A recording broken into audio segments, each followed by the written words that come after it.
It is nearly 23 years to the day that a teenager who had just graduated from Highland High School was shot to death in her car downtown.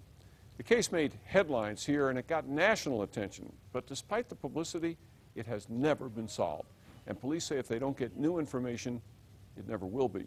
News 13's Nancy Laughlin is live in the Newsplex. Nancy?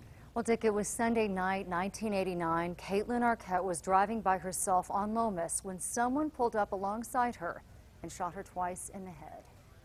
She was a pretty popular girl, an 18-year-old with dreams of one day becoming a doctor.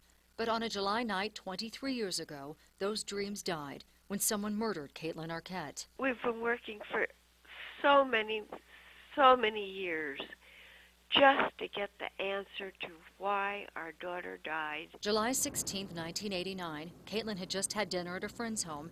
Police say she was driving east on Lomas when someone chased her, shot her, and left her for dead. I wake up every night to the sound of gunshots and to the sound of my daughter calling, "Mother, Mother, help!"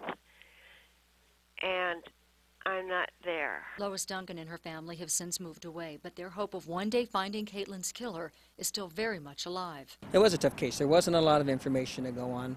I was actually one of the original officers that went under that case, and I, again, was very familiar with it, and it was a difficult case. There wasn't a lot of initial information. At one point, police arrested a suspect and held him in custody for 15 months, but eventually let him go for lack of evidence. Some suspected Kaitlyn's boyfriend, claiming he had criminal ties. He was never charged.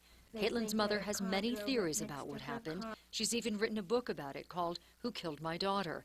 APD says it would take new leads to find the answer. We go back and review the evidence or the information we have, interview information or whatever, and take that information and compare it to technologies, to anything that may be coming in from anybody, and then we try to work it from there as well. The Arquette family has vowed to never give up, to one day solve who killed Kaitlyn, their daughter, their little girl. It has been so long, and not one of us has been able to go past it because it's never been solved.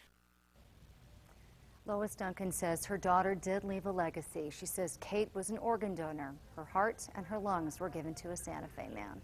Back to you. All right, Nancy, there is no statute of limitations on this case. APD will continue to follow every credible lead that it gets.